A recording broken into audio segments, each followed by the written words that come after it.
करेंगे class 11th accounts का next topic जो कि है हमारा अकाउंटिंग इक्वेशंस। ये है हमारा 6th चैप्टर। तो आज हम पढ़ेंगे अकाउंटिंग इक्वेशंस के बारे में, लेखांकन के समीकरण।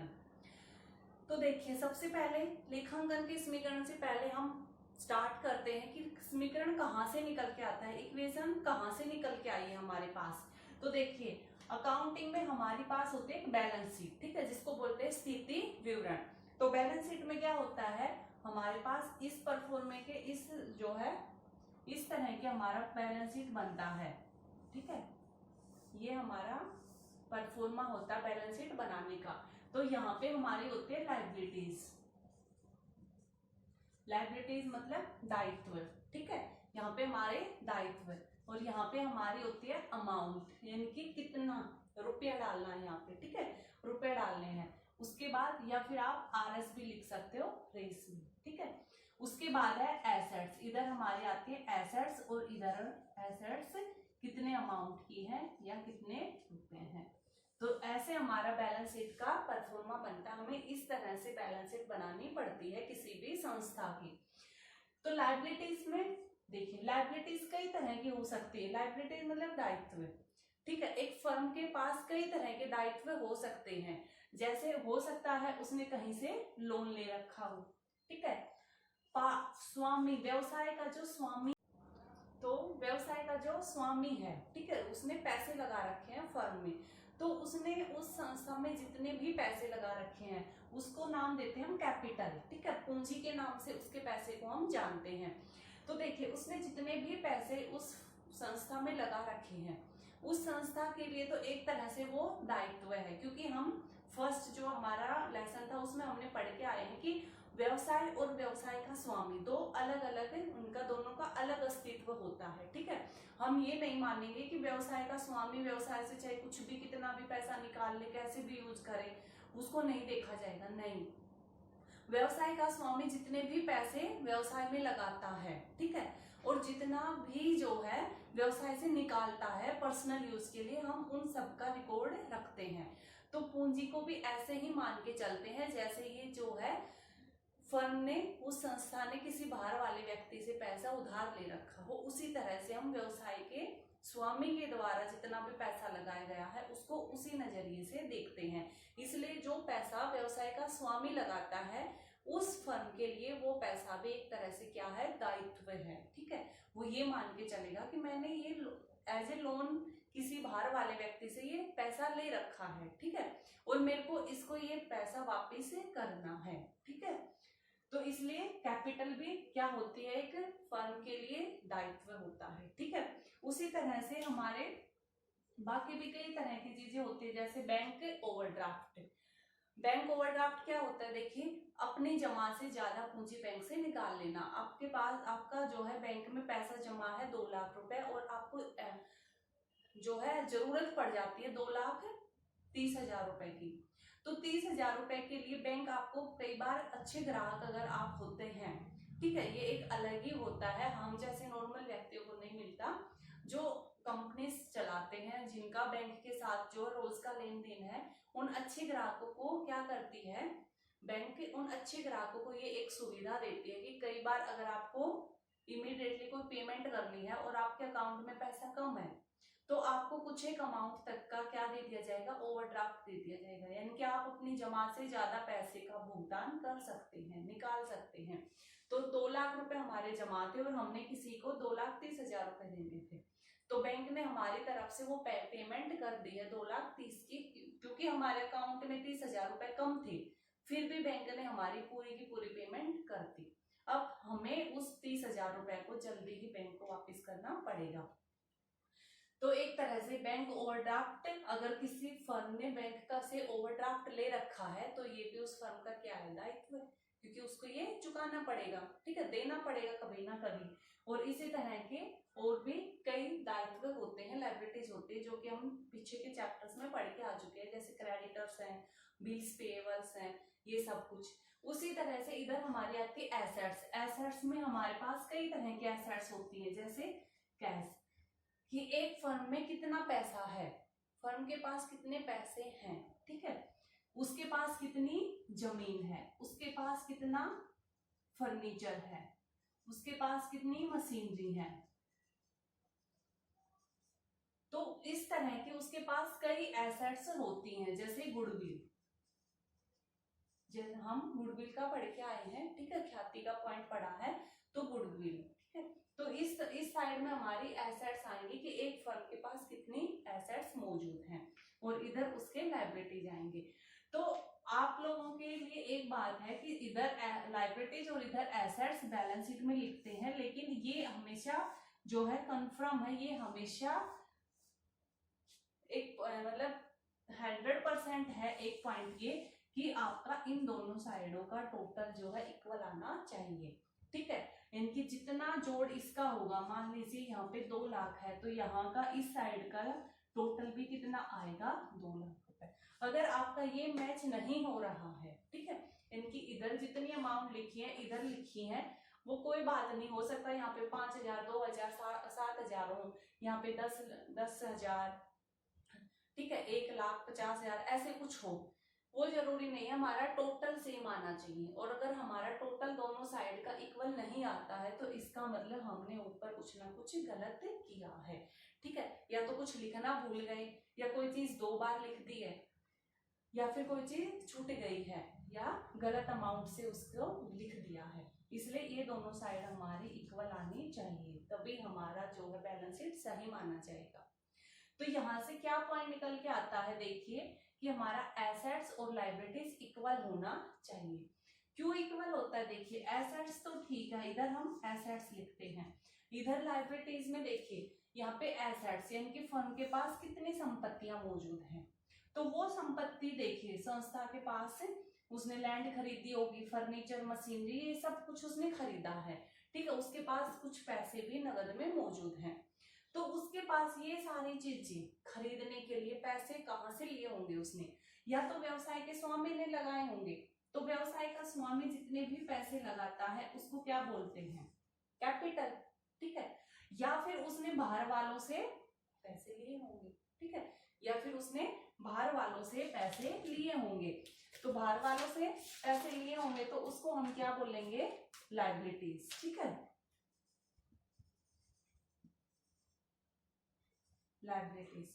तो यहाँ पे उसके पास मान लीजिए 2 लाख की टोटल एसेट्स है, तो जरूरी नहीं है कि सारी की सारी, मान लीजिए इधर का एसेट्स का टोटल 2 लाख है, तो जरूरी नहीं है कि 2 लाख रुपए सारे व्यवसाय के स्वामी ने लगाए हो सकता है कि व्यवसाय के स्वामी ने सिर्फ 50,000 की पूंजी लगाई है, बाकी के 1.5 लाख रुपए उसने हो सकता है बाहर से लिए हो, बाहर से मतलब बैंक से लोन के रूप में भी हो सकता है, बैंक से लोन लिया हो कुछ अमाउंट का, हो सकता है किसी व्यक्ति से लिए हो जो कि उसका क्रेडिटर्स कहलाएगा।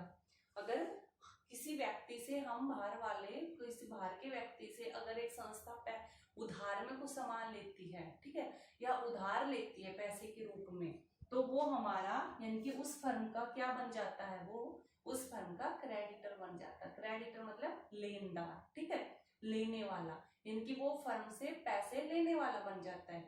फर्म को उसे पैसे देने पड़ेंगे क्योंकि उसने उस व्यक्ति से या तो उधार सामान लिया या पैसे उधार लिए हैं।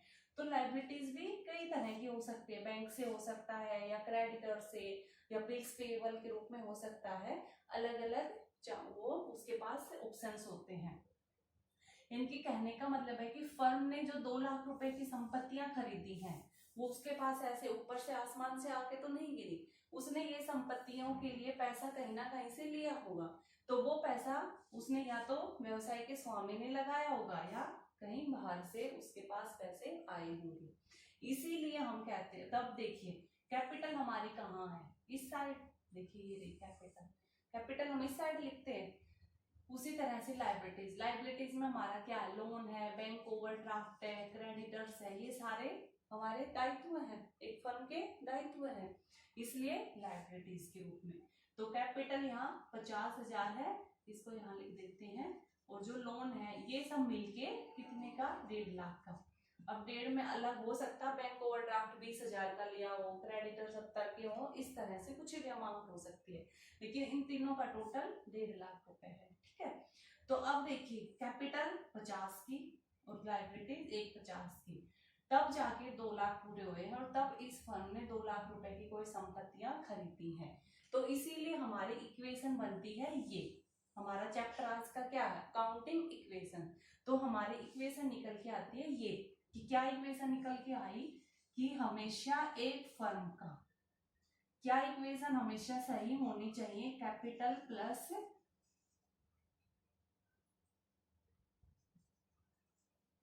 Liabilities equal to assets. ये चीज हमेशा सही होनी चाहिए, ठीक है।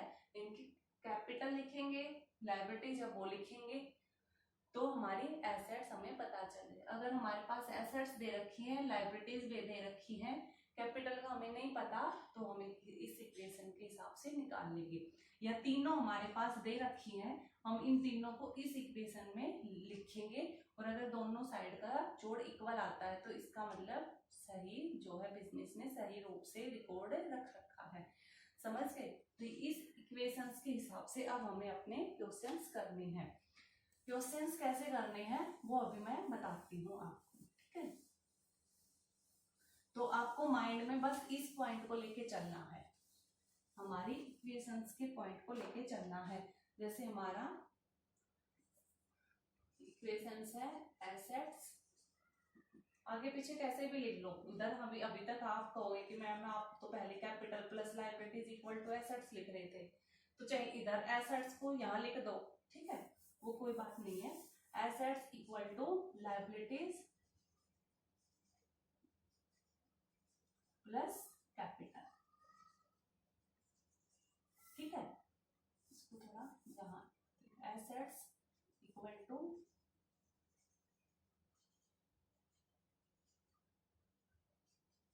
Plus capital. ये इतना दूर क्यों लिखा है इसका भी अभी रीजन पता चलेगा आपको। तो हमारी ये इक्वेशन होनी चाहिए हमेशा, ठीक है। अब देखिए, अब हम एक बार अपना क्वेश्चन करके देखते हैं। तो सबसे पहले हमारी इक्वेशंस के हिसाब से उसने क्वेश्चन दे रखा है कि मान के चलिए कि गोपाल ने 75,000 रुपए की पूंजी लगाकर व्यापार को स्टार्ट किया है, ठीक है। तो अब देखिए गोपाल ने क्या किया, फर्स्ट इक्वेशन हमें दे रखी है कि गोपाल ने 75,000 रुपए लगाए हैं और एक बिजनेस स्टार्ट किया है, ठीक है। तो बिजनेस लगाने में गोपाल ने 75,000 रुपए दिए, तो 75,000 रुपए क्या है, गोपाल की पूंजी। तो हमारी कैपिटल कितनी है, 75,000, ठीक है। लायबिलिटीज में कुछ नहीं बता रखा। ये 75,000 एक व्यक्ति ने फर्म में लगाए हैं, तो फर्म के पास क्या आ गए, 75,000 रुपए आ गए। वो उस रुपए से अब कुछ भी कर सकती है, कोई जमीन खरीद लेगी, कोई मशीन खरीद लेगी, कोई बिल्डिंग खरीदेगी। तो स्वामी ने लगा दिए और फर्म के पास आ गए, तो फर्म के पास क्या आ गया, 75,000 पैसे आ गए, रुपए आ गए। तो हम कैश लिख देंगे, कैश कितना आ गया फर्म के पास, 75,000 रुपए, ठीक है। एसेट्स भी हमारी देखिए कई रूपों में हो सकती है। एसेट्स में जैसे हम पढ़ के आए ना बैलेंस शीट में, कैश भी एसेट्स है, संपत्ति है संस्था के लिए। संस्था के लिए मशीनरी भी क्या है, एक संपत्ति है। फर्नीचर भी क्या है, एक संपत्ति है। और स्टॉक है, ठीक है, साल के आखिर में जो बिना बिका हुआ माल रह जाता है वो भी क्या है, उस फर्म की संपत्तियां हैं। तो संपत्ति के रूप में एक उसके पास कैश का पॉइंट आ गया, हमें पता चल गया कि उसके पास एक कैश है 75,000 रुपए, ठीक है। और एसेट्स में और कुछ नहीं है, अभी सिर्फ कैश है उसके पास 75 का, लायबिलिटीज में नहीं है, और कैपिटल है 75 की। तो 75,000 इक्वल टू 75,000, ठीक है। अभी तक सही रिकॉर्ड रखा। दूसरी इक्वेशन हमें क्या कहती है कि गोपाल ने 5,000 रुपए का नगद फर्नीचर खरीदा, ठीक है। गोपाल ने नगद फर्नीचर खरीदा है, तो ऑब्वियसली अभी व्यवसाय के नजरिए से देखेंगे, यानी कि गोपाल ने व्यवसाय को स्टार्ट करने के लिए एक फर्नीचर खरीदा 5,000 रुपए का, और वो भी कैसे, नगद में, ठीक है। तो फर्नीचर क्या होती है, एसेट्स है। तो एक पहले से कैश था, उसमें उसके पास एक संपत्ति और आ गई, कौन सी संपत्ति आ गई, फर्नीचर। तो संस्था के पास 75,000 पहले से ही मौजूद थे, ठीक है। अब उसके पास एक फर्नीचर और आ गया, कितने का, 5,000, सॉरी हाँ 5,000 रुपए का। तो यहाँ पे देखिए फर्स्ट इक्वेशन हमारी ये थी, सेकंड इक्वेशन में उसने क्या कहा कि एक फर्नीचर और आ गया उसके पास कितने का, 5,000 रुपए का, लेकिन ये नगद खरीदा है, इनकी इसके लिए पेमेंट करी है फर्म ने, ठीक है, गोपाल ने पेमेंट करी है यानी कि फर्म ने पेमेंट करी है। अब आप इसमें कंफ्यूज मत होना कि गोपाल ने करी है तो उसके पैसे कम हुए हैं, नहीं, गोपाल ने पैसे लगा के बिजनेस स्टार्ट कर दिया, 75,000 रुपए। अब जो है जो भी लेन देन होगा वो हम फर्म के नजरिए से देखेंगे। इनकी यहाँ पे आप ये मान के चले कि इस फर्म ने 5,000 रुपए का फर्नीचर खरीद लिया, तो फर्नीचर खरीद लिया तो इस फर्म के पास 5,000 रुपए का फर्नीचर आ गया, उसके पास एक एसेट से और बढ़ गए, लेकिन उसने नगद खरीदा है, इनकी उसने पैसे में पेमेंट करी है, तो इसका मतलब उसके पास से 5,000 रुपए कम हो गए, जो पहले 75 थे अब उसमें से 5,000 कम हो गए, ठीक है, लेकिन फर्नीचर बढ़ गया, जो कि फर्स्ट इक्वेशन के टाइम पे हमारे पास फर्नीचर नहीं था। इक्वल टू इधर भी अभी लायबिलिटी 0 है और कैपिटल के रूप में अभी हमारे पास 75,000 रुपए है, समझ गए। अब ठीक है, अब देखिए हमारा क्या पॉइंट हो जाएगा, यहाँ पे हमारा क्या निकल के आएगा, देखिए सेकेंड इक्वेशन के बाद हमें अपना बैलेंस देख रहे हैं कि हमारा इक्वल आ भी रहा है या नहीं। तो फर्स्ट में 75,000 पैसे थे, 5,000 रुपए का फर्नीचर ले लिया, अब उसके पास बैलेंस बच गया 70,000, प्लस में 5,000 रुपए का फर्नीचर था, इक्वल टू 0 की लायबिलिटीज है और 75,000 की कैपिटल है, तो 70 + 5 75 और इधर भी 75। अभी हमारी इक्वेशन सही चल रही है। थर्ड नंबर पे देखिए, अब थर्ड जो है देखते हैं लेन देन उसने क्या किया है।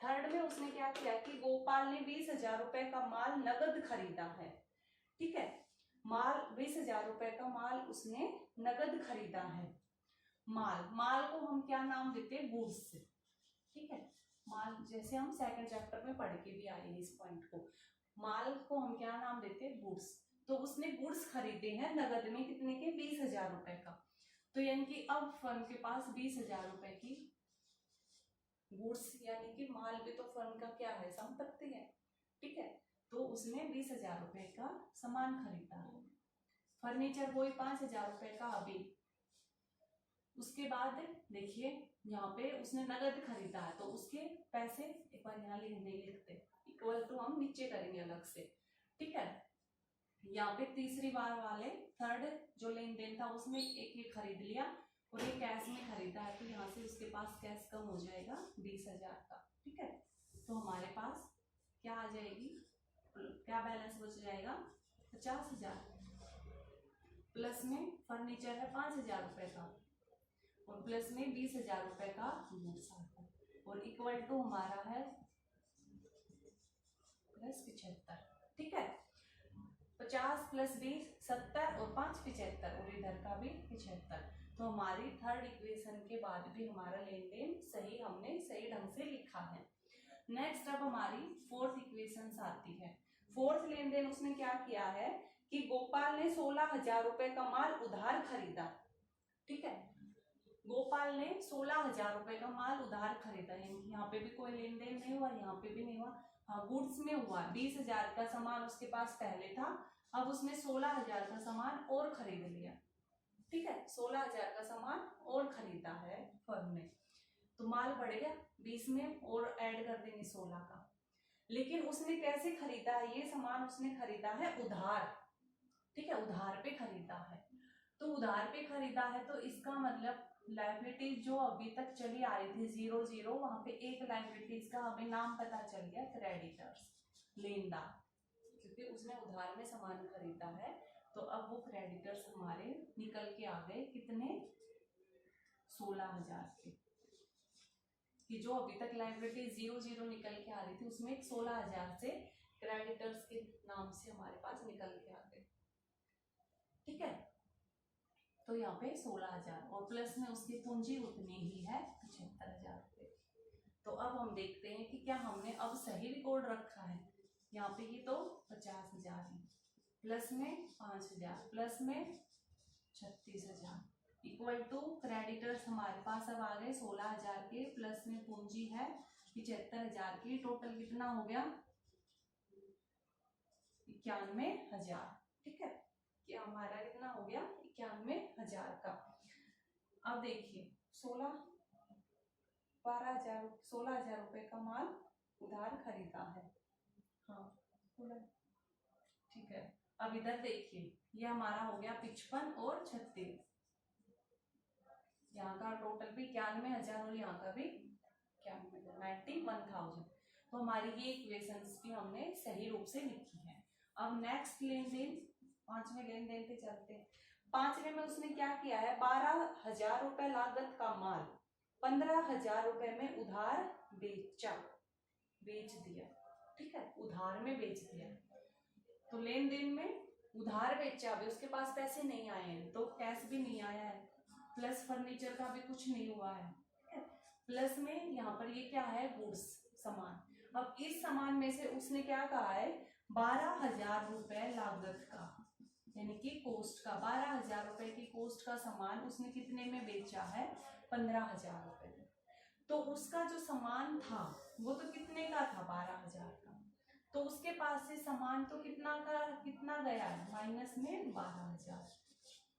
यहाँ से सामान जो गया है उसकी वैल्यू तो 12,000 ही थी, समझ गए। लेकिन उसने वो बेचा है कितने में, 15,000 में, और वो भी उधार बेचा है। तो इनकी यहाँ पे एक और संपत्ति के रूप में हम लिखेंगे डेटर्स। ठीक है, देनदार,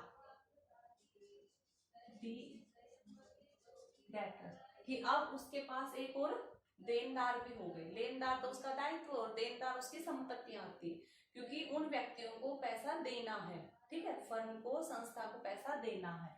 तो अब एसेट्स में पहले कैश बढ़ा, फिर फर्नीचर, फिर गुड्स, अब डेटर्स भी हो गए उसके पास।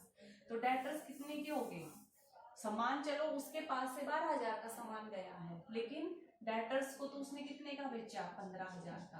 तो यहाँ पे उसके पास डेटर्स बढ़ गए कितने के, 15,000 रुपए के। ठीक है, तो डेटर्स के नीचे हम लिखेंगे 15,000 रुपए। समझ गए। जैसे हमारे पास कोई वस्तु होती है, 5 वस्तुएं हैं 500 रुपए की, हमने इसमें से एक वस्तु बेच दी, उसकी कीमत 100 रुपए थी। ठीक है, हम मान के चले 100 रुपए थी, लेकिन हमने 120 में उसको बेच दिया। तो हम क्या करेंगे कि भाई 500 में से हमारे पास 100 रुपए की वस्तु थी, वो हमने बेच दी, अब सिर्फ 400 का सामान रह गया। वो 100 के हमने 120 में बेची है, 20 तो हमारा लाभ है। ठीक है, हम ऐसे ही तो करेंगे, तभी तो हमें पता चलेगा कि अभी 400 का सामान और पेंडिंग है जो कि हमें बेचना है। तो यहाँ पे देखिए 12 का सामान हमने 15,000 में बेच दिया। तो यहाँ तक का तो ठीक है। यहाँ पे हमें पता है 3,000 का तो फर्म ने क्या कमाया है, लाभ कमाया है। ठीक है, उसको लाभ हुआ 3,000 रुपए से। तो इस 3 को कहाँ लिखेंगे, इस 3 को हम लिखेंगे कैपिटल में ऐड करके, प्लस में 3,000। क्यों हुआ है ये 3, यहाँ पे कोई लेन देन नहीं हुआ लेनदारों का, क्योंकि देखिए लाभ, फर्म को जितना भी लाभ मिलता है वो स्वामी के पास ही तो जाता है। साल के आखिर में जब फर्म, एक दुकान बंद होती है, साल के आखिर में जब वो डायरी लेके बैठता है, निकलता है कि हाँ दुकान से मैंने इतना लाभ कमाया, तो वो लाभ किसके पास जाता है, वो स्वामी के पास। तो उसके जितनी पूंजी लगी होती है उसी के नीचे हम उसी में ऐड कर देते हैं 3,000, क्योंकि अब व्यवसाय ना सिर्फ उसको 75,000 रुपए पूंजी के वापस करेगा, प्लस में उसको उसके अलावा 3,000 रुपए और कमा के दिए। ठीक है, तो लाभ होता है तो पूंजी में ऐड कर देते हैं। अब हम देखते हैं कि हमने अपनी इक्वेशन सही भी करी है या नहीं। यहाँ पे 50,000 प्लस में 5,000 प्लस में कितना बच गया, देखिए 36 का सामान था, 12 का बेच दिया तो 24 का और बच गया, प्लस में 15,000 इक्वल टू यहाँ पे अभी 16,000 ही रहेगा।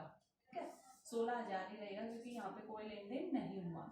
और प्लस में देखिए 75,000 रुपए का हमारे पास पूंजी थी, 3 का लाभ कमा लिया, तो कितना हो गया 78,000। इन दोनों को टोटल करते हैं, देखते हैं हमारी इक्वेशन सही है या गलत है। 94। ठीक है,